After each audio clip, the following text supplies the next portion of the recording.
Përshëndetje shenja binjakëve, kjo është panorama e interpretimit javor. Pas lutjes dhe meditimit, kartat i ndava në 4 sfera jetësore, të cilat janë gjendja juaj, familja, dashuria, puna dhe një prizmë orakull. Në gjendjen tuaj personale kemi vdekja, 7 shpatat, 4 shkopim, gjykimi. Kjo javë fillon me një energji shumë të fortë transformimi. Vdekja tregon fundin e një faze të rëndësishme në jetën tuaj, mënyre vjetër e të menduari, situatë që nuk mund të vazhdoj më, ose një ndryshim emocional që po ju detyron të lini pas diçka të rëndë. Kjo kartë nuk vjen për shkatrim, por për rilindje. Megjithatë, procesi nuk duket i lehtë. Me kartën 7 shpatat, duket sikur ekziston mosbesim, nevoja për të mbrojtur veten, ose situata ku jo gjithçka po thuhet hapur. Ju mund të ndjeni sikur duhet të jeni shumë të kujdesshëm me njerëzit, ose me mënyrën se si shprehni mendimet dhe ndjenjat tuaja. Pra, duhet të jeni vigjilent. Por me kartën 4 shkopinjt, një pjesë e juaja duket se ende po kërkon paqe, stabilitet, siguri emocionale dhe ndjesin që më në fund mund të qetësoheni.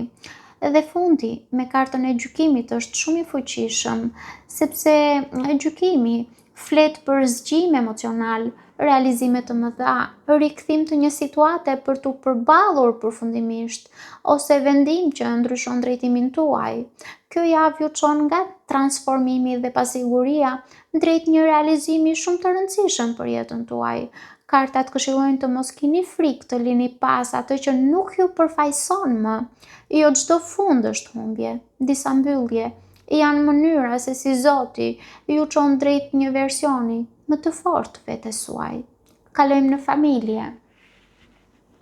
Në familje kemi 9 shpatat, kalorësi monedhave, asi monedhave, 6 monedhat. Në familje duket se keni mbajtur ose po mbani shumë stres dhe shqetësim emocional. 9 shpatat tregon ankth, mendime të tepërta, net paqetësi, ose frikëra që ju rëndojnë mendërisht.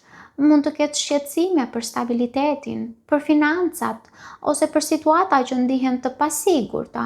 Por me kartën kalorësi i monedhave, energjia bëhet më e qëndrueshme, më e kujdesshme.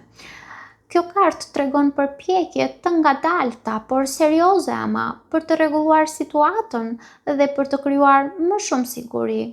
Me kartën asi i monedhave, duket se ekziston potencial për ndihmë konkrete që mund ta merrni ose ta jepni, përmirësim financiar ose një fillim më stabil për familjen. Dhe fundi me kartën 6 monedhat sjell balancë dhe mbështetje reciproke që mund të jetë ndihmë, bashkëpunim ose ndjesinë që situata fillon të stabilizohet gradualisht. Duket se familja këtë javë kalon nga stresi dhe ankthi drejt më shumë stabiliteti dhe mbështetje praktike. Kartat këshillojnë të mos lejoni që frikat ju bëjë të mendoni se gjithçka është më keq se ç'është realisht. Situata kërkon durim dhe organizim, jo panik emocional. Kalojmë tek dashuria. Në dashuri kemi 2 kupat, 6 shkopinjt, kulla, 5 kupat. Dashuria këtë javë duket sikur ka shumë intensitet dhe emocione. 2 kupat nënkupton lidhje reciproke dhe ndjenja të ndërsjellta. 2 kupat është një kartë shumë e fortë për afrim emocional, për kimi, për mirëkuptim ose lidhje që ndihet shumë e rëndësishme shpirtërisht. Me kartën 6 shkopinjt duket sikur një pjesë e lidhjes sjell vetbesim, afrim më të dukshëm ose ndjesinë që gjërat po ecin në mënyrë pozitive, por më pas shfaqet kulla dhe energjia ndryshon papritur, sepse kulla sjell shpërthim emocional, të vërteta që dalin në sipërfaqe, ndryshim të fortë në marrëdhënie ose situatë që nuk mund të mbahet më nën kontroll. Kulla shpesh tregon se diçka në lidhje duhet të shembet, që mund të jetë një iluzion që duhet të shembet, mund të jetë një mënyrë komunikimi që duhet të shembet, ose një tension i mbajtur gjatë.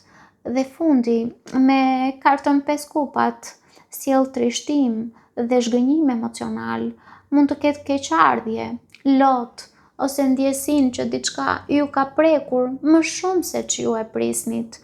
Duket se dashuria këtë javë kalon nga afrimi dhe ndjenjat reciproke në shpërthim emocional dhe përfundon në trishtim dhe reflektim.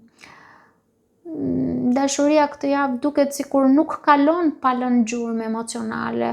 Pas pasionit dhe afërsisë mund të mbetet edhe një ndjesi zhgënjimi ose reflektimi emocional. Kartat këshillojnë të mos reagoni menjëherë nga dhimbja ose krenaria. Ndonjëherë një e vërtet që del në sipërfaqe mund të jetë e dhimbshme, por mund të jetë edhe e nevojshme për të kuptuar se ku qëndron realisht zemra juaj. Kalojmë tek puna. Në punë kemi djalli, 2 monedhat, 4 shpatat, faqa e kupave. Në punë, ju mund të ndiheni të lodhur ose të mbingarkuar.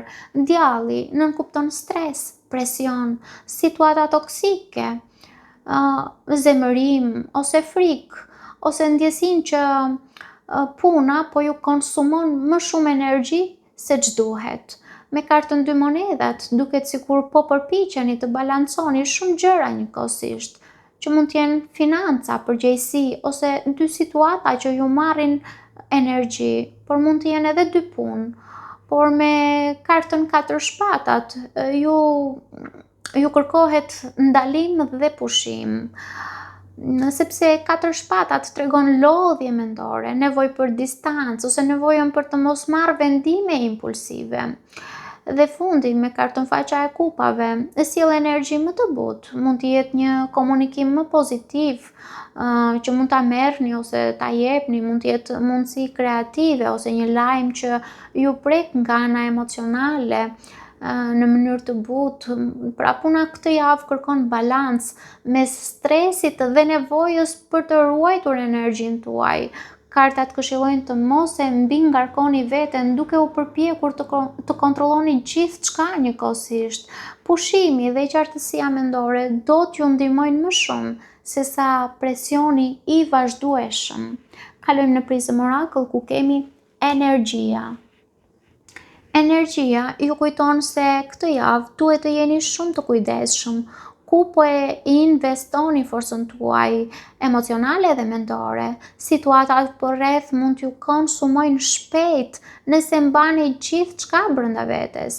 Kjo kartë ju thërret të ruani energjinë tuaj, të mos e shpërdoroni fuqinë në konflikte apo frikëra të panevojshme dhe të fokusoheni tek ajo që ju ushqen shpirtërisht dhe ju rikthen ndjesinë e forcës së brendshme. Paçim.